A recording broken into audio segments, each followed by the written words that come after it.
I'm Lewis Roden. I'm interviewing Master Sergeant Patricia Watts on behalf of the Veterans History Project for Prince George's Community College, in cooperation with the offices of Congresswoman Donna L. Edwards and the Library of Congress.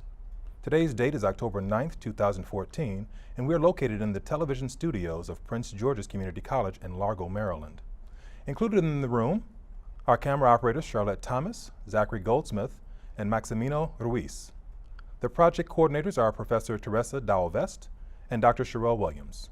The purpose of this interview is to gain insight into the life of United States military veterans currently residing in the state of Maryland. Let's begin. How shall I address you? You can address me as Patricia. Okay, Patricia. What I'd like to do first is to get some background information. So can you tell me where you're from? So I am originally from Brooklyn, New York. Yes, I'm a New Yorker. Okay. Probably around 13, I moved to Newport News, Virginia. So I had to claim both Virginia and New York. So were you actually born in Brooklyn? Yes, I was. And raised until you were 13, until you went to Newport News? That's Virginia. right. Okay. Can we talk a little bit about your family? Sure. So I am an only child. My father, the purpose of us moving down to Virginia is because that's where my father got his first ministry at.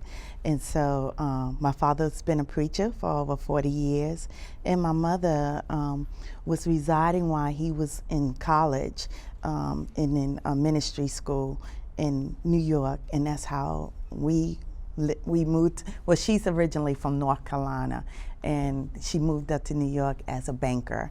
And we stayed in New York until he got his church, and then we moved down to Newport News, Virginia. Can you tell me the story of how your parents met?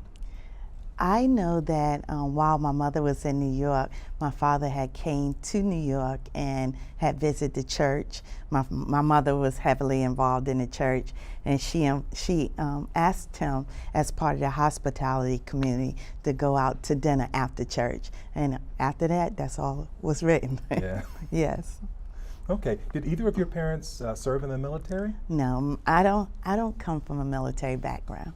No uncles, aunts? I think I have a few uncles. So my mother's family, she has 10 brothers and sisters, and my father has 11 brothers and sisters. Oh, right. And my mother's family, I think 2 of the uncles had served before, but it only was like 4-year tours. Yeah. Okay. Yeah. Let's go back to your childhood growing up in Brooklyn. What school did you go to? I went to PS 309, public school, 309 Weberkin Public School. Do you have any fond memories of being in school in Brooklyn with your friends? Really, I don't have any, other than just really typically going to school and then just hanging out in the projects with everyone else. Okay. Yeah. Do you remember any of the names of the people you hung out with when you were? Tamika and Tashika, Cammie, those were a few of them, but that's it. Just give me one story from when you were a child in the projects in Brooklyn going to PS 309. Pretty much, so usually right after school, I stayed, Monday through Fridays, I stayed over my babysitter house, and that was in Bedford-Stuyvesant. And my mother worked in the city in Manhattan, so I only got to see her on the weekends. And so after school with a couple of other children, which you did, hang out outside for a couple of hours before you came back up and just did homework and stuff like that. But my fondest memories was always on Fridays when my mother used to come pick me up, because then it was my time. What was a typical Friday like when your mother would come pick you up? Really shopping and going out to eat. The whole weekend was really a vacation. It's what a child really wants. All the time, all the attention, and just getting everything that they really want. I was pretty much growing up spoiled by my mother, yes. Can we jump ahead to Newport News? Okay. You remember anything from the middle school that stood out as a Newt kid? So I actually, I went back and forth from New York to Virginia, and it was really my middle school, the end of my middle school, and then some of my high school. Even in high school, I still went back to New York. But I was pretty athletic. My parents both were heavily involved in the church, and so then it left me with a lot of my coaches and schoolmates that I hung out with all the time. So if you talked about any sport, in all sports, I played them. So I was pretty much an athlete in high school and in middle school. What was your best sport? Probably at the time softball. I did softball 22 years consecutively throughout my years. Yeah. What was your position? I have to claim first base, shortstop, and then outfield. But I was pretty much known about my fielding ability. So shortstop and first base was the most places I played. So how did you actually find softball as your thing? So in New York, we played stickball all the time, right? And so it just came easy to me when I went down to Virginia and we had more organized sports. And just from the beginning, I was just talented at it. So I just kept on with it, along with track, along with field hockey, along with volleyball. But softball probably was the one that I even continued while I was in the military. Most athletes have a moment or a game or an experience where they felt they were in what they call the zone. Mm-hmm. Can you remember anything from your sports history, middle school or high school, where you were in the zone, and describe that game? So let me just say, I think I was in the zone a lot of the times, and that's not being conceited because I was always underestimated. People thought that I couldn't hit. I used to knock it over everyone's head. I really mastered the skills, the technique of how to swing without having to put all your strength in it and getting it where you want it at. So talking about, why can't I think of it, when three people are on the base, what is it called? Slam run. A grand slam. Right. I used to always do it. And actually, they used to put me in the lineup in places where they wouldn't think that I could hit, just so that I had the element of surprise. Did you work hard at softball off season, or any of your sports off season, or were you just naturally talented? I think that I played it all the time. So I went to the batting ranges. My coaches took a lot of attention in me, and I played all through the year. Now let's jump just a little bit to high school and outside of the sports. Who were your best friends in high school? I think I had 3 best friends in high school. One of them name was Tisha, the other one Sheila, and the other one Chamonix. And even when I went back to New York, I stayed in contact with all of them. Till this day, I'm still pretty close with all of them. Well, let's talk just a little bit about going back and forth to New York. Did you live in both places during your high school years, or? Yes. Please describe, was it 2 years here and 2 years there? No, actually, for my high school, I stayed in Newport News, probably my 9th, 10th, and partially of my 11th. And then I went to New York and I did the remainder of my 11th and partially of my 12th. And then I came back to Virginia and finished up my 12th. Now you're probably asking, why did I do something like that? Yes. And it was the reason why I had a child in my 11th grade year. And at the time, I wanted to move away from home. My mother, she's always been very supportive, but knowing that I was a preacher's child, and then knowing that there was a stigma that said that she's not going, she laid down, now she's gonna have to, whatever the saying is.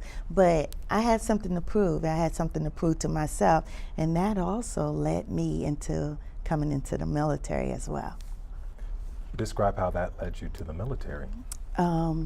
I think because when I had my daughter, March of 1985, the same year I was graduating, and all the time before I graduated, I thought I was going to go to Howard University. However, my family, my father, didn't know anything about the military, but he was more like, you need to stay at home and you're going to Hampton Institute at the time. Had I known how great Hampton Institute was, then I probably would not have been in the military. But you know, my thing was, I always had a thing about going to Howard University at the time. And so when that was said to me, and knowing how I was very stubborn, I was like, well, I don't need anyone. I can make it on my own. Let me go in the military. My father didn't know the military, so he thought that he had to consent for me to actually go in. I took the ASVAB test. I did really well on it. Academically, I was pretty good in school as well, right? And so once I did that and they gave me my options and they sold that dream to me, I was like all in for it. And I was like, I'm gone. And so that's exactly what I did. I had my daughter in March, I graduated in June, and in August, I went to basic training. Oh, wow. Yep. Well, let's talk about the options that you had based on your ASVAB test. What options did they offer you? So they offered me everything, but remember, I didn't know anything about the military. My ASVAB was 110 at the time, so I had all the options. What I did know were previous people that went in, and they went in as administrative assistant. So I knew I was very good on the typewriter, the computer, and so I went in as my first option as administrative specialist. Okay, and that was exciting to you because you were good at that in high school? Yeah, actually, you know, when you talk about office skills and the typewriter, at the time, I think I even got in my AIT, I got a certificate of training because I typed so fast. And so, you know, I was awarded for that. So I knew that that was something I could do, and it would not really be any type of issues of me stressing about that. And then I didn't know anything else about the military at the time.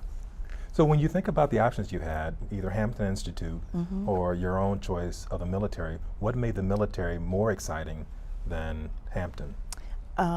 My ability to make my decision at the time. Honestly, that's what it was. I was really being stubborn and said, I don't need anyone, I can do it on my own, so let me go out there and explore the world. Was there something in your upbringing that made you that stubborn? I think my whole thing about, okay, so New York, back in the 80s, New York was still the city, right? The large city. Coming to Virginia, it was such a culture change, and at the time, and so I never really appreciated Virginia. And so when I thought I had the opportunity to get back out, to get back to a city, and then that being taken away from me, I was like, I need to get away. And so that's what made me move there. Can we talk just a little bit about being a teenage mom and joining the military? That's something that's fairly rare. Did you take into consideration your family situation when you joined the military? And if so, what thoughts did you have about being a mother and a soldier?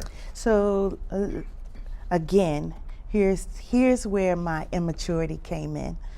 I knew I was having a child, but I never was ready or prepared to have a child. My mom had always wanted more children. I knew from the time that I had the child that I didn't have to worry about a child. And so I gave over temporary custody of my child, and I went off and did everything. And honestly, even after I got married, my child never stayed with me. My child used to come and visit me in the summer times when she got older, but I really was without a child in the military. Let's just jump right back to high school, and you said there were culture shocks between New York and Newport News, Virginia. What was the biggest shock that you experienced in the transition? So it started, you might laugh, but one of the things that feared me the most was night. I could not sleep there without My mother sleeping in the bed with me, and this went on until probably about me being the age of 15 or 16 years old, because it was too quiet, and then bugs. My fear is bugs. I didn't hear anything but crickets in the middle of the night, and that really was a fear. And then, you know how in New York, even going to school, you caught public transportation. You got everywhere by public transportation. Well, in Virginia, you had to drive everywhere at the time. And it was the slowness of it. I wanted to move out, but there were still so many things that was very conservative. As I understand, there are more military people in Virginia than there are in Brooklyn. Do you think that influenced your choice to go into the military at all, your time in Virginia? I think that in Newport News and the Tidewater area, it is heavily concentrated with military, and actually you have all the services right there with the bases. And so I would say a good 50 or 40% of the people are military. So even when you went out to nightclubs, yes, at age 17 I was going to nightclubs, I was always around military people. So I think that did have an influence on me electing that as an option after I didn't get the school of my choice. And was there part of a culture shock with the city life of Brooklyn and the military life of Virginia? Was there or the military people? I don't think it was, no. I think that I met and I stayed in contact with a lot of people that were from New York in Virginia because they were in the military. Okay. Can we go to your training? Yes. Where'd you do your boot camp? I did both my boot camp and my individual training, both in Fort Jackson, South Carolina. Let's talk about the boot camp first, then we'll talk about the individual training. Yes.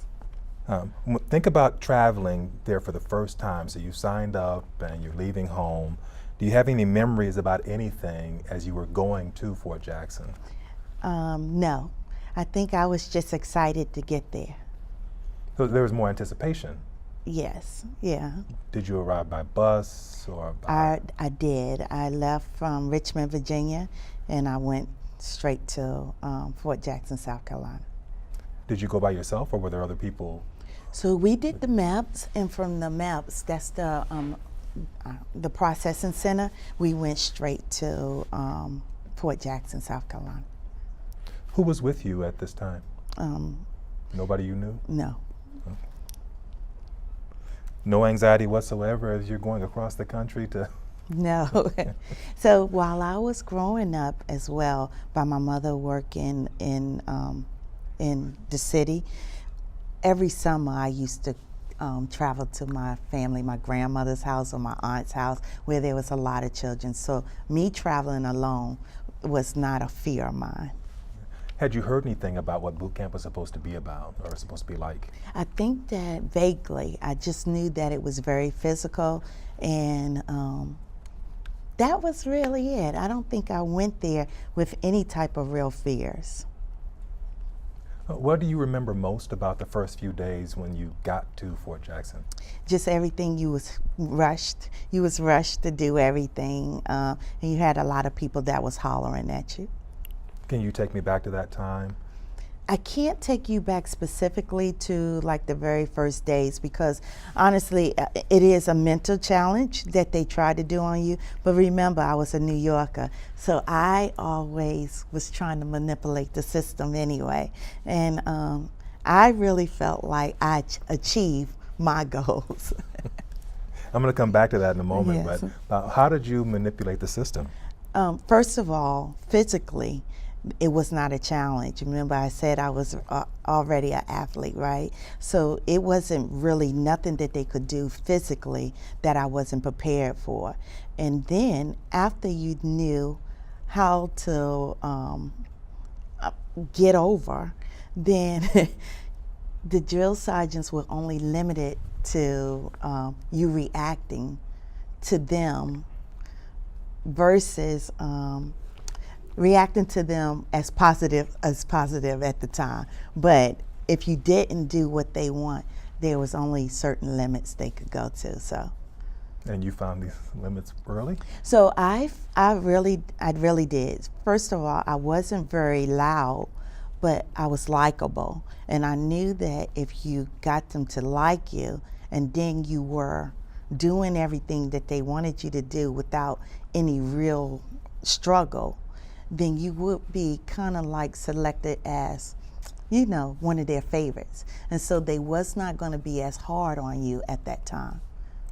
What do you think made you more likable than someone else at boot camp? I think my personality, and then not crying, not stressing, and just being able to do whatever they said do, or giving them the right answers, the right responses. Okay, so you mentioned a couple of things, and you mentioned getting over and you mentioned being likable. Can you take me back to a time when your being likable allowed you to get over, and explain that to us? Okay, so you know, your first couple of days there, they try to break you down. And almost everyone gets to a point where they're trying to burn you out, physically and mentally at the same time. And so you're doing a whole lot of push-ups, they're hollering in your face like that, right? But if you maintain, and it was one of the times when I was down on the ground, and then when they was like, push, push, push, but they was talking to all of us. And when at that time I said, hey, I can't do no more. And I went and I dropped. And they was like, didn't I say push, didn't I say push? And everybody else is crying and stuff. And then I just looked up and I said, Drill Sergeant, I can't do anymore. Well, what can you do at that time? What can you do? And then they was like, recover, like that, right? But I didn't lose composure. And so I think when you talk about leadership, and it's being able to do or react without stressing and making bad decisions at the time. And so after then, it was pretty a clean slate all the way through. Okay. Yeah. You mentioned earlier that you had specific goals going into boot camp. What were those goals? Just to be the best, you know, and you know, just to get through it and take every experience, you know, as a learning experience, but achieve. So I think by me being an athlete, I was always competitive. And so I wanted to do my best in everything. And I think I did. I think I achieved academically through there. I think I graduated with like a 97 or something, and plus the physical piece of it as well. What was your favorite part of boot camp? Did you have a favorite part of boot camp? Yeah, I think it was, and I think it was on Sundays, because Sundays was a down day, and it's when the drill sergeants didn't come in till late, and that was the time for us, and me and the other troops, the other soldiers, to bond. And I also, I think one of my strengths is networking. And so I did everyone's hair.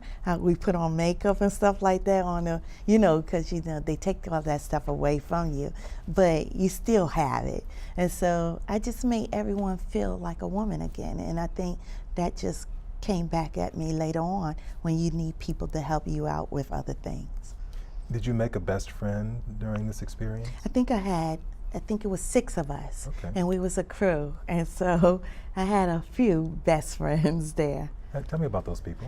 I think they were all different. One was from Jersey, one was from Florida. I can't remember the other ones, but the Jersey one, she was bad, but her father was the highest enlisted rank in the military, so they left her alone, but she was bad. The one that was from Florida, she was from Asia or somewhere. It's just that everybody was individually different, and they just brought something to our group, and it allowed us to have a good time while we was in basic training. Okay, I do want to go back to a statement you made earlier. You said there were limits that the drill sergeants could do. What were those limits? Where did they have to stop? Well, where they were supposed to stop is they shouldn't have been physical with anyone, so they too should not have lost their composure. And most of the time they did not go to the extremes. Tell me about a time when they did go to the extremes. I think it was like one time on the range, you have people that was qualifying, And so you have to know that that is probably one of our highest risks, with safety being an issue.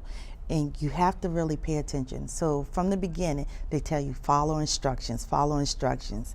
And you had a female that was turning a weapon that was loaded around instead of keeping it down range. And the drill sergeant saw this happening and came over there and was going crazy. When she kicked the weapon came up and hit the female in the face, then busted her face. That was one of them. And then in training too, one of my New Yorker buddies, he was one of the guys, he couldn't take it no more. He lost his composure and challenged the drill sergeant. And the drill sergeant fought him. They fought? Yeah, they fought. Would you be willing to describe the fight? Let's just say my New Yorker buddy got beat down.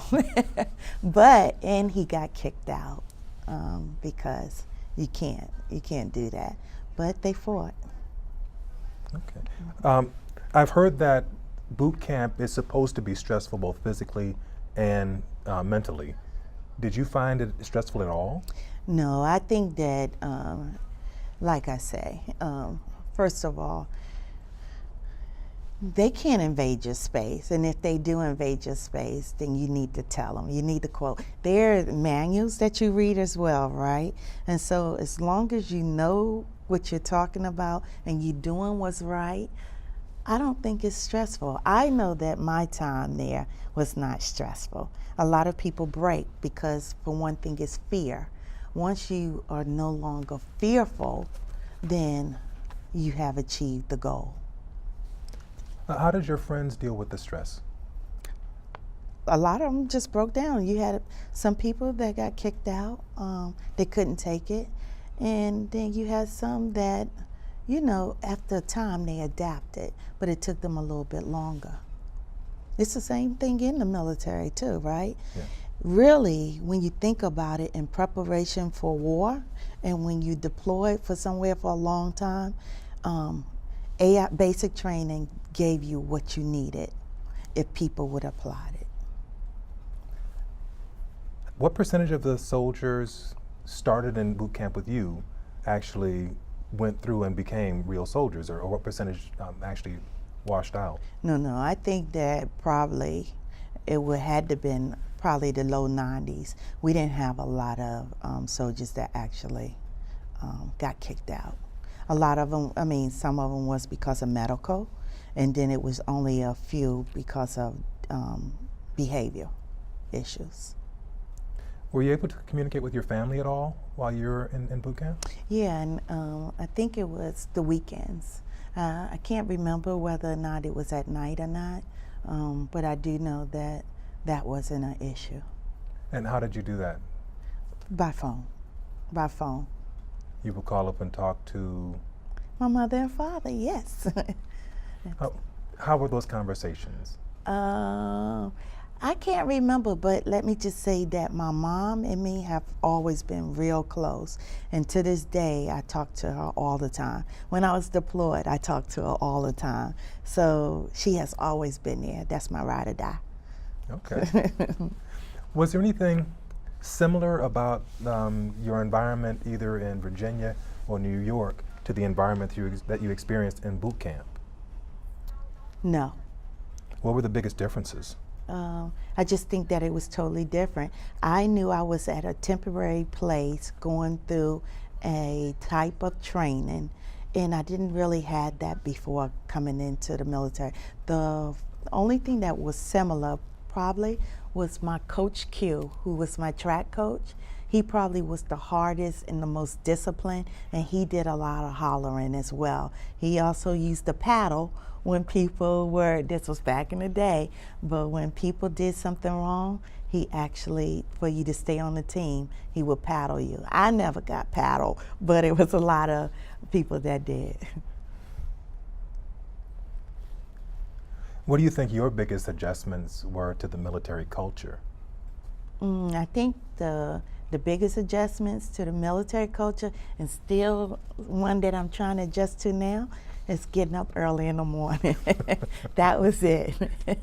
What time did you get up?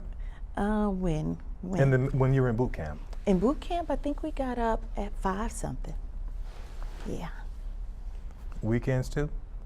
Only day that we had that was a sleep-in day was on Sundays, and still on Sundays, I think we had to get up by 7 or 8 o'clock.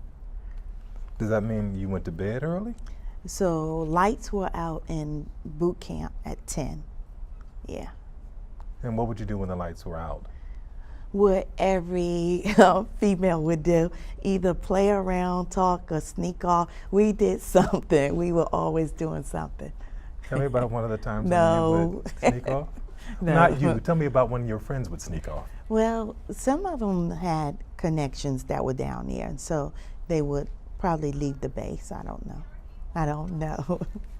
I'll leave that alone. All right. Were you trained with an all-female group?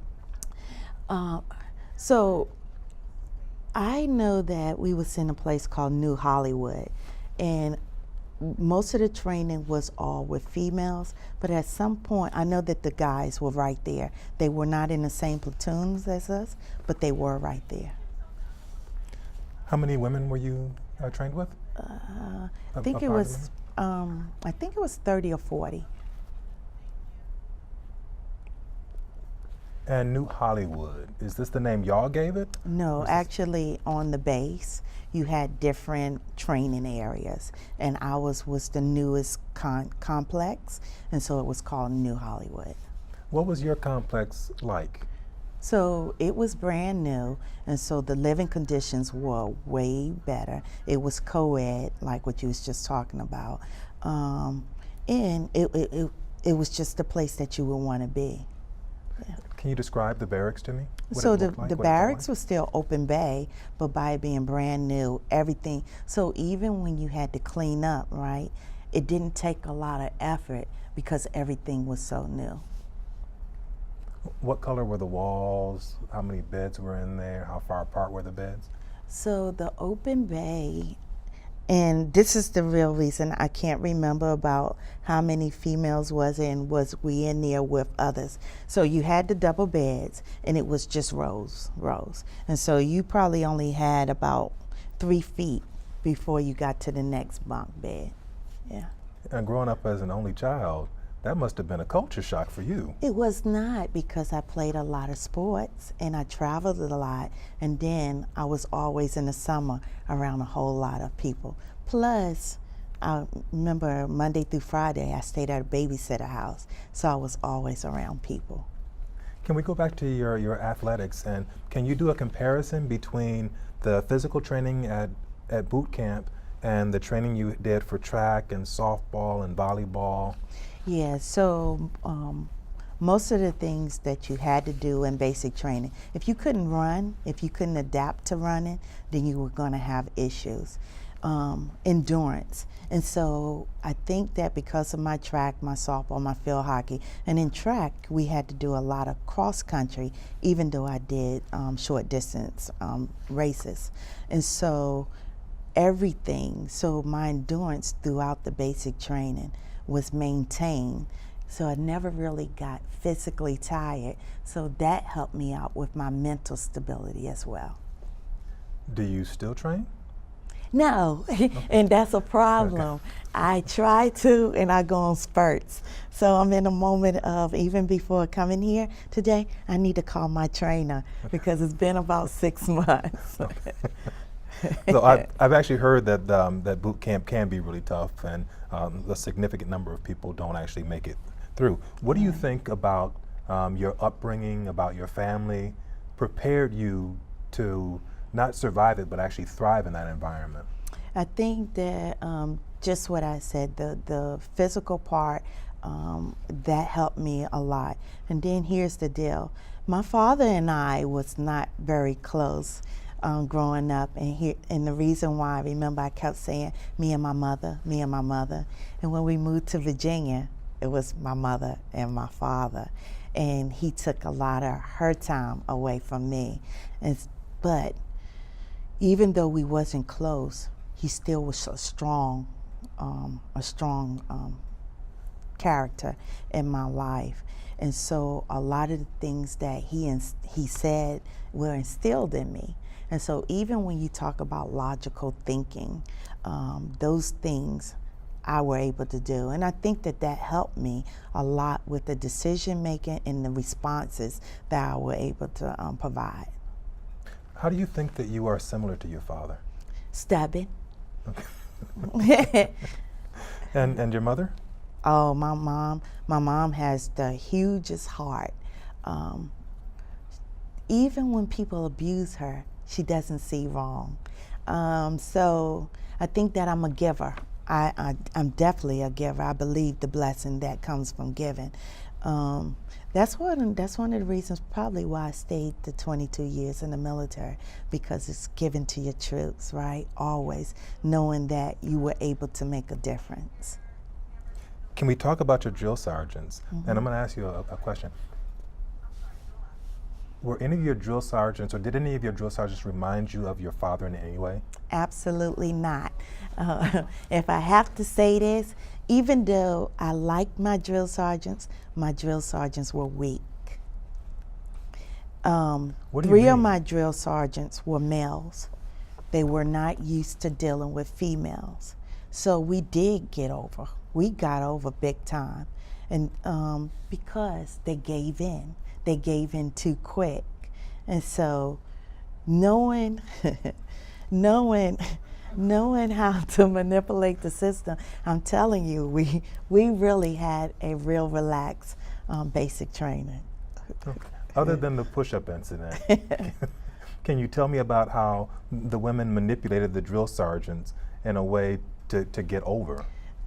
When you have your drill sergeant that just walk out saying, forget it, I can't take this no more, and leave, and then after he leaves, we give an all high five because we made them break. They could not control us.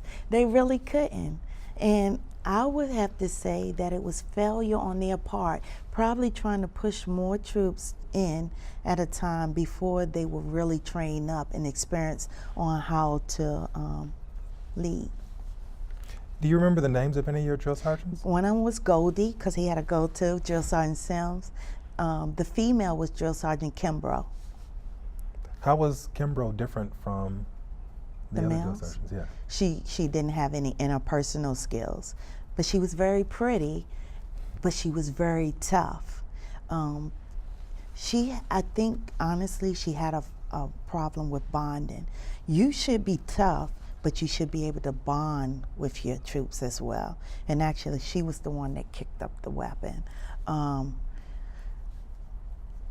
think we felt less connected with her than we did with any of the male drill sergeants, because she couldn't give the stories. She couldn't capture a moment of us failing at something or achieving at something and turn that into something for us to take it as a learning experience. Do you think that's part of the military culture, that women who achieve are outliers rather than part of the culture? I think that women have a hard time when they become leaders on, it's a lot of more pressure on a woman that make it through the ranks to lead and achieve, be successful on all things, just because of the pressure. And how were you different from a lot of the other women? I think that because I really felt like I didn't have to prove myself in a lot of ways. I feel like if you do what is asked of you and you achieve that and go beyond, you can stand out. I also didn't feel like I was too big to ask the questions for help. So I believe in teamwork, and I believe in depending on others or having others help you to get to your goals. And as long as they you appreciate them, I think that you become a better leader. Tell me about a time when your leadership skills shine through and you involve other people in helping you out or helping out the team. I think throughout, after making an NCO, So the one thing that the primary mission for an NCO is taking care of your troops, and so that comes from everything. It comes from their health, the welfare, everything. Remember, I said in the Army, a big part of it is the physical fitness, and most of your troops that get chapter out the military is because they can't maintain their weight or they can't maintain the physical pieces of it. And so once you always a coach. You can be a leader, but you got to be there to coach them through it.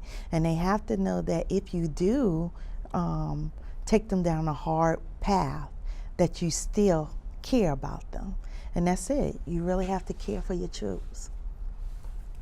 I'm going to come back to that in just a moment, but I do want to ask you about getting your first orders. So once you graduated from boot camp, what happened then? So then you go into individual training, AIT, Advanced Individual Training, and that's where I learned more of my administrative specialist skills. That lasts for 6 weeks, and after those 6 weeks, that's when you got your orders. Okay. We have water on the table if you need it, yeah. But I want to ask you a little bit about the administrative training. What specifically were you trained in? Administrative skills. So just enhancing so with every MOS, you have roles and you have skills that you have to learn, tasks that you have to learn. And so just going through all of those, whether it was typing up or preparing correspondence or whether it was the distribution. I mean, it's so many different parts of just being an admin assistant, right? Which was your specialty? Which were you best at? I think overall, all administrative, nothing of it was ever hard. Can you tell me about any positive memories that stick out during your advanced individual training? I just think that's the time for you really to tone in. So you still have the physical part, but that's when you're in the classroom most of the time. And actually just academically doing as best as you can. And so I was still at Fort Jackson. So it was no real difference because the base is the same. You still go through pretty much the same routine, and it was just really the classroom environment. Nothing really memorable other than achieving higher than the standards. Okay. Once you finish your individual training, where did you go from there? I went to my first duty assignment, which was in Berlin, Germany. And that was really an experience. That's probably when I felt the first time away from home. And actually I cried. And here's the reason why. It's because when you finish AIT, everyone that PCS is called Permanent Change of Station, they go to Frankfurt, Germany. But there was only a few of us ever got selected to be assigned to Berlin Brigade. Berlin was in the communist side. And so that was the first time I found out I was going to be in an occupied city. And they told me that it was unique, it was a special assignment, but if Germany, East Germany or Russia wanted to invade, it would only take them 6 hours to take over the city. And so I was like, oh my God, why are y'all sending me there? I don't want to go. And we were separated from the rest of Germany. So it was only Berlin Brigade, and then there was East Germany. How many people were with you in the Berlin Brigade? It was only me that got selected to go up there.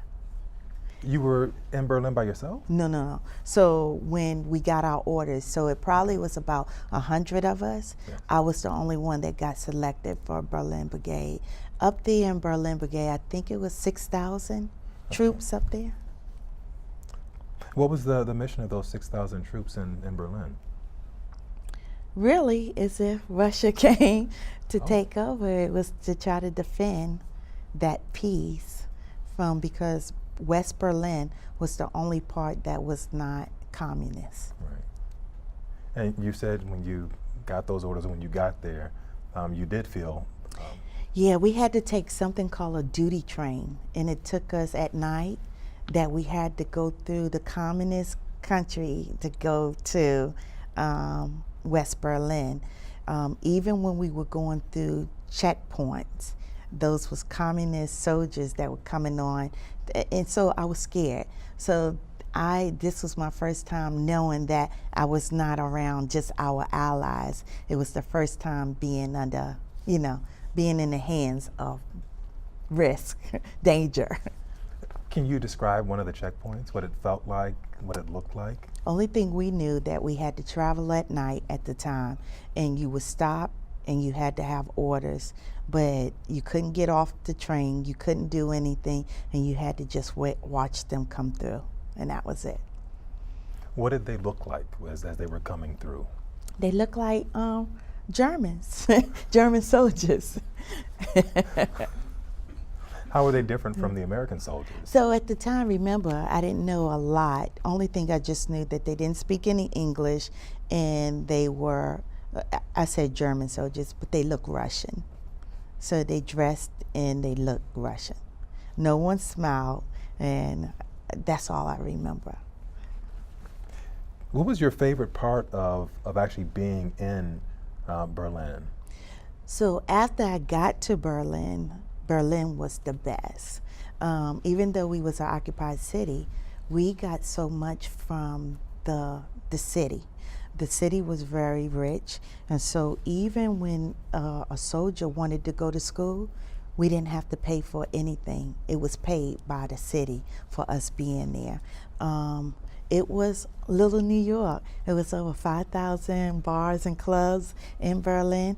Actually, I worked out on the economy too at a club. Everything was good until Libya bombed our disco club. Tell me about that. So the first act that I knew that I was a soldier was the retaliation of Libya on U.S. troops. And so I was on my way down to the club, and the cab driver had already knew something. We didn't know. We got out the cab and we saw all these people that were actually running out the club on fire. And we was like, what is happening? What is happening? Remember, we're in Germany. Not a lot of people at that time were speaking English. And across the street, here's the deal. Across the street, you had people cheering and saying, kill the Americans. I'm 18 years old. I might have been 19 at the time, but I never knew anything like that exist. And so a riot was getting ready to start. You had the ambulance coming, and this was in the middle of the winter. And I just remember somebody grabbing my hand and saying, get them out of here now, because our lives was in danger. And so they pushed us in the cab. We didn't even have enough of money. And the cab drivers dropped us off, maybe because we ran out of money from what they gave. And it was the next day, once the U.S. found out about it, that we went on full alert. Remember, in Berlin, we caught public transportation. So then you had M60s riding behind the buses because there were so many threats at that time about retaliating to take out more Americans. And so I was scared, fearful, angry, felt helpless, all of those all in once. Because you didn't know who was who. You sitting there on the bus, and actually one time getting off the bus, someone turned around and they went like they was spraying us, right? And then was like, cursed at us, effing Americans, like that, right? And so he was really in a shock. We had to catch public transportation to get to and from work from our concern. Let's go back to the bombing. You were there. How many of you were there in the taxi going to this club? I think it was 3 or 4 of us that were going down there. And I think I was with all males because I was in a combat support unit. And it was just shock. I can't really tell you a lot about how we were other than shocked. Only thing I remember was how I was. I was like, why am I here at the time? And then I got really angry. And then I was ready to be a soldier. At this time, were any of you armed? Oh no. And that was the other part that was fear. We were still in the city. They would not give us, that would have been the wrong thing. Do you know if there were any American casualties? Yeah, it was. Do you know how many? I can't remember. So let's go back to the taxi dropping you off where you ran out of money. I'm guessing you were not exactly back at your base or back to safety. How did you get back? Ran. You ran? Yes. How far was it? I don't remember. Okay. You just ran a long time till you got... Yeah, we wasn't that far away. But it was just, all of that is a blur. Okay. Yeah. Only thing I'm gonna tell you, and to this day, I just remember the people across the street. I remember hair being on, smoking, and I remember people hollering coming out the club, and I remember the people across the street cheering that just happened. And when you were taking the public transit, and they sprayed the bus? They animated it. So they didn't really spray it. They was just acting like they were going to kill us. And these were the East Germans? No, this was people. We don't know who they were. But East Germany were not allowed on our side, and we were not allowed on their side without having orders authorizing us to be on their side. At the time, if you were caught on their side, it was the order to shoot to kill. And we have had some soldiers that were killed. While you were there? I think the last one was a major, and I think he was killed right before I got there. Do you remember anything about that situation? Yeah, so checkpoints, right? Based on the mission, he was on his mission, and he was caught over there with his driver. And they shot him, and he laid there. They wouldn't let his driver come get him, and so he died right there while his driver, which was a low enlisted, had to watch him die. And then they allowed the driver to come and get him and bring him over. So just to know that just part of the mission, we had to do certain things, right? Yeah. Well, how did that make everybody feel as you're getting over there and you hear these stories? I know how it made me feel. Well, how did it make you feel? I was scared. I was scared, and I think that we knew it was a special assignment. You had a bunch of infantry, and then you had support for that infantry, and maybe their briefing was totally different from our support side. I'm sure that the infantry knew more about the mission at the time. Remember, I'm just coming, not knowing anything about the military, and so I only could go by what I knew at the time. What kind of orders would get you onto the other side? So we also took tours over there. They allowed us to go over on the weekends, and you really saw the way they lived. Remember, communists, no TV. So back in the 80s, they had never seen a black person before. And even in Berlin with the troops, there were not a lot of us. So one of the experiences was I was in their mall, and I had so many people come up to me that had never seen and was actually touching me, grabbing me, and wanted to take me away somewhere. I don't know where, but they just never seen it before. And how did you respond to that? I liked it. How long did the stressful period last while you were in Berlin? So after the Libya attack it lasted a while until Reagan retaliated on Libya. Were you still in Germany then? Yes.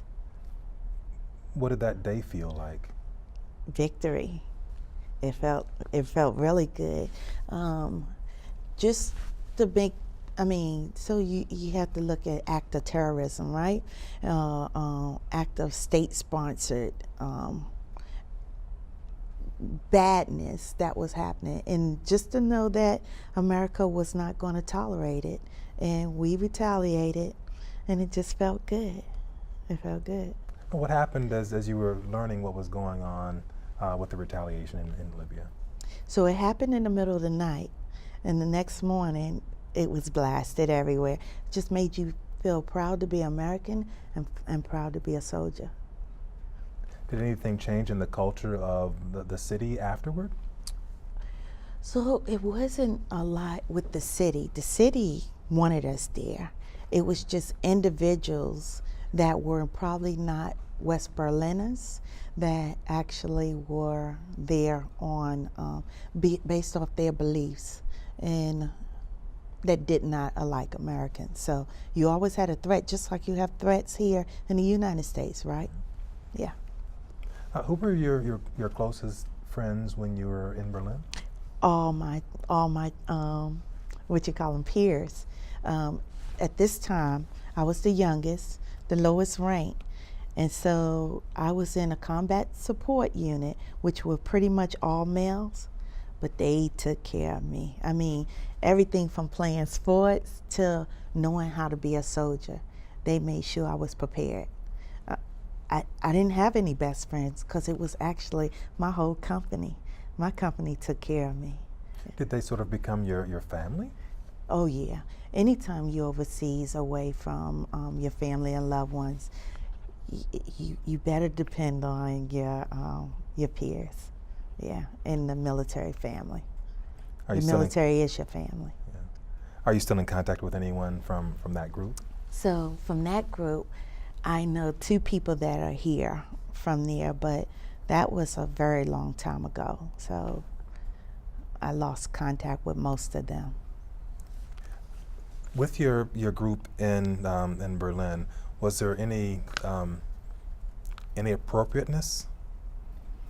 So this was the time in the 80s, was the time before sexual assault and discrimination. All of those were just being new, that there was zero tolerance, right, in the military. And so you didn't have a lot of males that knew how to take females being in there. So there was a lot of probably what we would call now inappropriateness, but you had to know how to deal with it. Never have I personally been raped, but it was always been there. And there were things, even with your chain of command, that happened.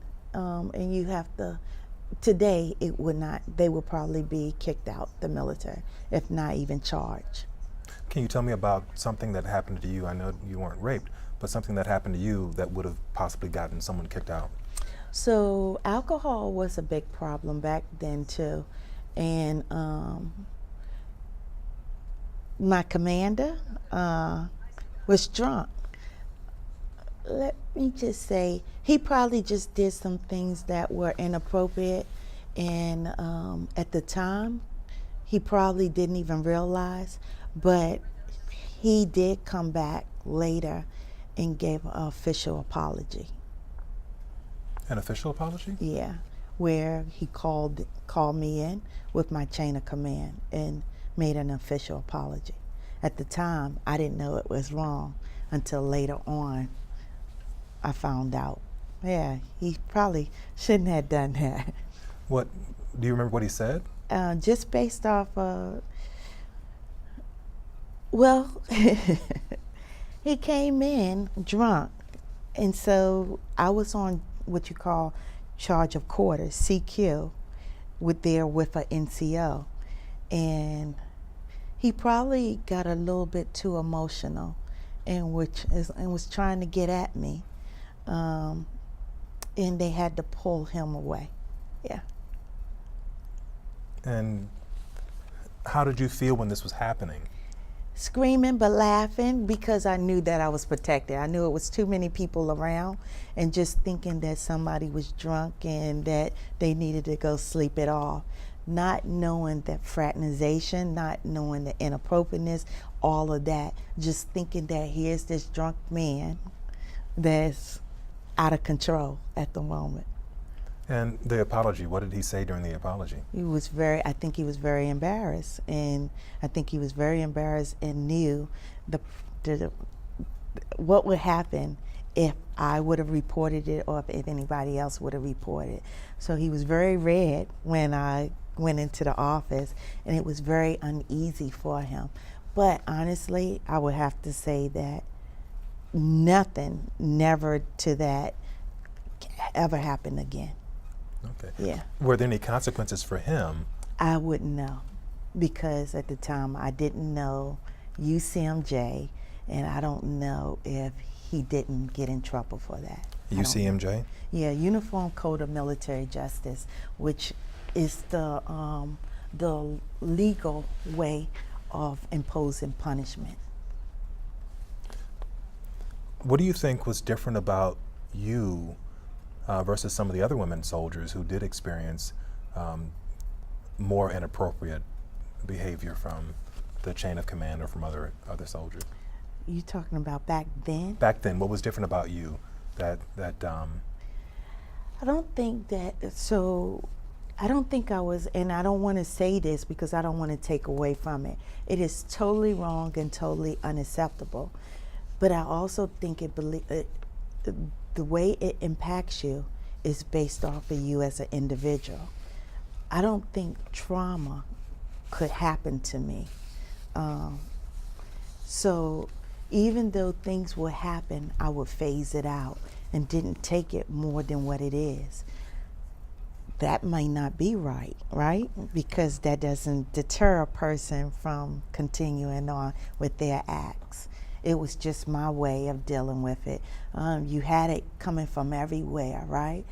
But it never got to a point of where it was really a threat, a real threat to me as an individual. Do you think women today are more vocal about the inappropriateness? Yes, I think I think they have to be. Because of so much that was happening and people taking their positions and doing a lot of real bad things. What were your, I'm going to get away from that now and go on to what your job was. Mm-hmm. What were your expectations about your duties or your specific mission once you got to Berlin? Too easy, too easy, and that really was it. My personality got along with all of my leaders, and so time after time I just kept getting awarded for doing great jobs, good jobs. Also, I still was an athlete, and so my softball and my track, my battalion commander, he ran too, and so I was like a little star in a lot of ways. Yeah. Okay. I've heard a lot of people when they first get deployed don't sleep a lot. Did you have that problem? So this is not a deployment. This was a PCS. It's different from deployment. Deployment is in a war time zone, a war zone. So when you went to Berlin, there was some anxiety when you got there. Did that cause you to sleep differently than you had slept when you were in training? I just think that before I got there, I was in a state of shock, and I think that the bombing of the disco club, that caused anxiety. Other than that, the rest of the time, remember, I worked off base. I just did a whole lot. I did a whole lot in Berlin, so I didn't have really problems sleeping other than those two issues. Okay, so you worked off base. This was an additional job. Mm-hmm. What did you do in the additional job? I was working at a club. Doing what? A bartender. Yeah. So you were a bartender at Yes. at a club? Yes. Which club was it? At several clubs. And so really, I adapted to being in Germany and getting out and meeting people and experiencing their culture. That was a big thing for me. And so I always was around them. And so one of the things was me making additional money and being in a fun environment. Did it take long for you to learn the language? I didn't learn the language. I made them adapt to me. You taught them English as Yes. you're serving them drinks. I even had a German boyfriend that Did didn't you? speak English. Oh, you got to tell me about this one. No. He was I just remember he was ranked nationally as a bodybuilder, and him and his family didn't speak no English at first, and then after a while they learned a few words. He was also a police officer. How did you meet him? From our base, and he was one of the police officers that used to guard our base. We had real police officers, German police officers. If you don't speak the same language, how do you arrange a Love date? doesn't need to speak. I'm just playing. And this is because I used to go out there and just try to adapt this. And when I say they don't speak any English, they do understand. They can't speak a lot, but they do understand. Yeah. Where would you go on dates?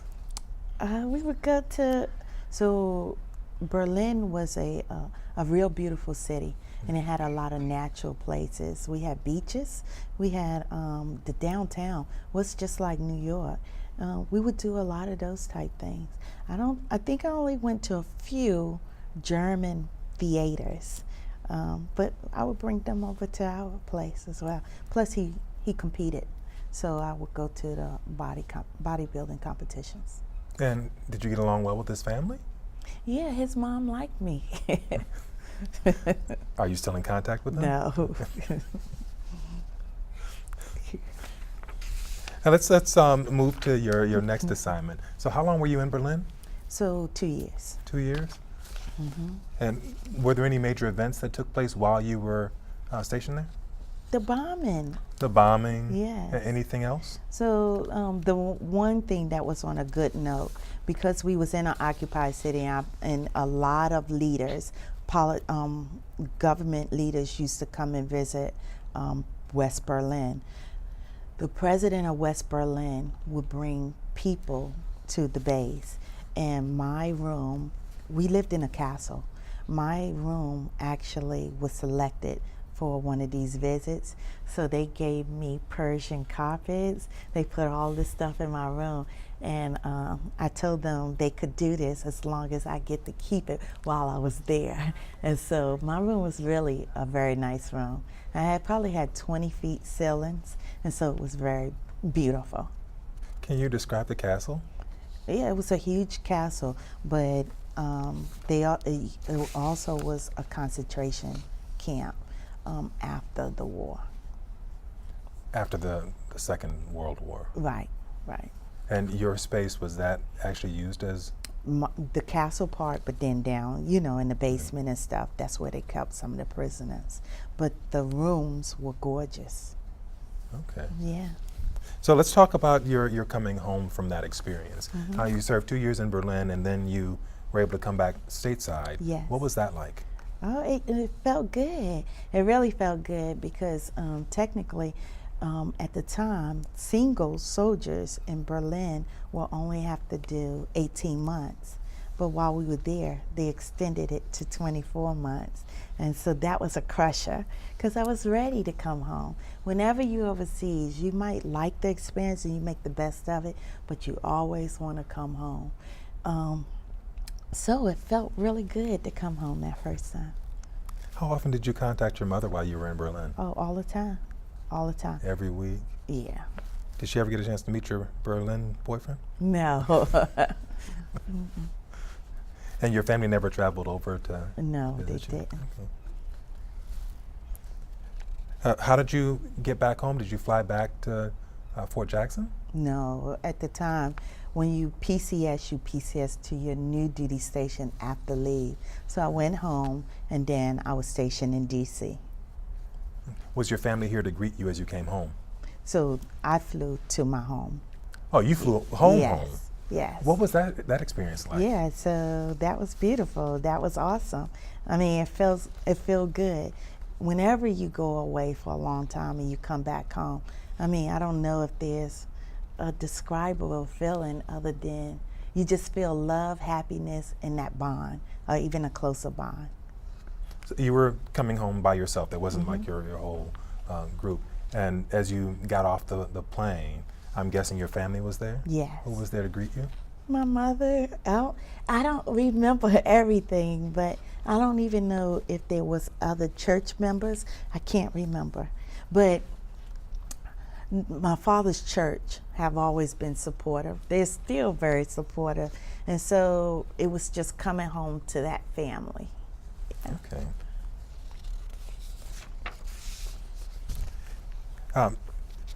They talk about some of the issues after service for soldiers. Do you think that you experienced any level of PTSD from your service in Berlin? Yes, so I think that the PTSD, it could happen on a isolated incident, or it can happen over time and things that happen. And I think that the trigger of the bombing and the terrorists, that triggered everything. That triggered the 9/11, that triggered to me in Afghanistan as well. So I think it played a toll. And how does that show itself in you when 9/11 happened? It had been years since you had come back from Berlin. How did that affect you at that point? Because when it happened, again, shock. You couldn't believe it happening, to America, U.S. persons. And then they showed the film of people over in Afghanistan cheering again about killing Americans. And so it just triggered right back to it. Where were you? I was in California at the time, at this place called National Training Center. What were you doing? So I was stationed there, but that National Training Center is the largest training facility for training brigades to go to war. What were your duties at? There I was at Intel. After coming back from Berlin and at the Pentagon, I changed because admin was not challenging, and I went into the intelligence field. What did you do in intelligence? I did all sorts. So the threat is monitoring the threat, analyzing the threat, depicting the threat, foreseeing, forecasting what the threat might be. Can you tell me about a typical day before 9/11 and then a typical day after 9/11 and your duties there? Yeah, so before 9/11, the traditional threat used to be military forces. So you used to study Russian, North Korea, places like that had armed forces, and that ground threat used to be what you had to know inside and out, right? But after 9/11, became an asymmetrical threat. No longer the big ground forces, but people like terrorists, people that's trying to do harm to the way of us living, our lifestyle. So it changed the whole way that we actually looked at, the threat. It would seem to me that the military is this big machine, and there's a huge change in the way that we're being attacked. How did the military shift from pre-9/11 to post-9/11? Did that take a long time? It couldn't, right? Right. So, but really when you talk about like the place I was in, National Training Center, JRTC, that's at Fort Polk, Louisiana, in Grafenwehr, Germany. Those were your three main training facilities for the Army that trained forces. They had to change doctrine, so it had to go from the ground battle to the asymmetrical. So you had to learn how to go into inner cities and look for threats in the inner cities versus it coming down a battlefield. And so it took some time, and we're still working through it. But I think with technology, right now it helps us out a lot too. What was it like the day that things changed? What was it like the day? When you were in California and 9/11 happened, so now did you get messages from your chain of command saying? Oh yeah, everyone everything's gotta really change? went on a full alert, right? All the military bases went on a full alert. I was only a month before PCSing, and I was going to STRATCOM. That's Strategic Command. Strategic Command is where we do strategic planning, nuclear planning per se. And so we look at everything, the asymmetrical part too, and what could be coming over here, who could touch us. And so we just was really on a full alert on what we needed to do. Okay, let's go to your reflections on your time in the military. How do you think that your wartime experience affected your life? My wartime experience affected my life. Well, I think that I've seen more than what any individual should see, right? Death plays a toll on people. And then when people are close to you that actually pass away for things that they shouldn't be passing away on, I mean, it leaves an impact. And so I say that, but the whole time we train as we want to fight. And so before you actually got into a war zone, it's all training. And sometimes it don't make sense, or you get complacent. But getting in that war zone and seeing the things that you train on come to fruition, and you meeting your military objectives, I don't think it's a better thing. You get fulfillment from that. All right. What would you say are some of the most valuable lessons that your military experience taught you? I think one of the valuable lessons that the military has taught me is teamwork. I think that that's really big. The strategic planning, looking at things all the way, or conceptual all the way, versus making a rational decision. And leadership. I think leadership is very strong in everything that you do. Okay. Yeah. And in your military experience, and specifically 9/11, did that change your feelings about war in general? No. I think that intel played a whole part in that. And I know that we as America have to make sometimes some hard decisions. And sometimes people don't understand some of the decisions we make, but we have to. We have to. And so maybe I don't want to go to war personally, but I understand the bigger picture. What would you tell your 17-year-old self, knowing what you know today,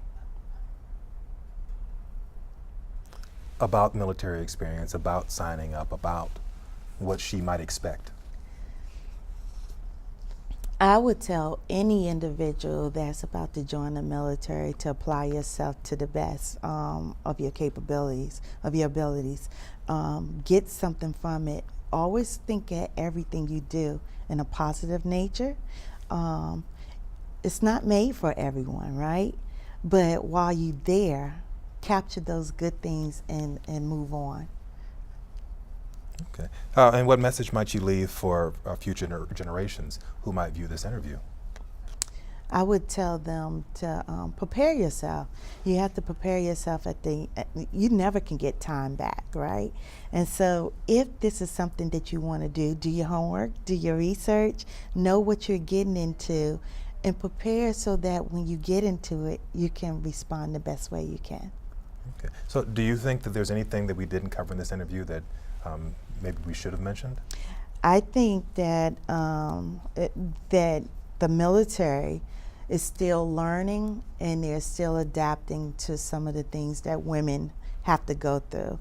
We touched on it very briefly, but sexual harassment, sexual assault is really big in the military. The other thing that I think that we have to do a better thing is people transitioning out the military and making sure that if somebody gives 4 years, 15 years, 20 years or more, that they do a proper transition out so that they can leave the military life and adapt back to being a civilian, because there are major adaptations that you have to go through mentally when you make that transition. Now, you spent 22 years in the military. Mm-hmm. How did you adapt to civilian life as you left? So I think that the one thing that helped me is because my schooling, was in marketing and business. And while I was in the military, I took a lot of opportunities and had jobs that allowed me to see how corporate America worked, and to include entrepreneurship. And so when I got out, there was plans that I was ready for it. I was not, again, apprehensive about what was out there. I was ready to take on it. And so that's what helped me. It was my own initiative and knowing what I wanted to do after I got out the military. And how long ago did you retire? I retired in 2007. And what are you doing today? So I am a government employee. I still work in the Pentagon, but that's a temporary move. I'm also a publisher for Her Life magazine, a magazine in the DMV area.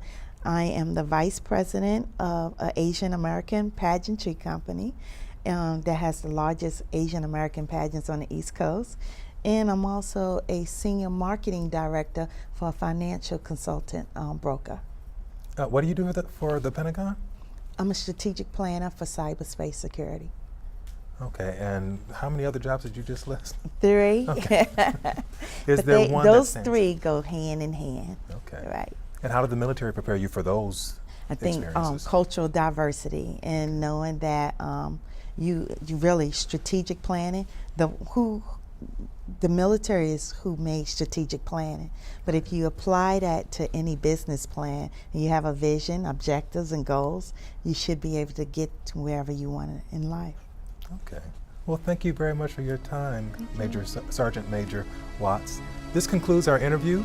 I'd like to thank Ms. Watts. Thank you for your time. Thank you for sharing your stories about the Veterans History Project.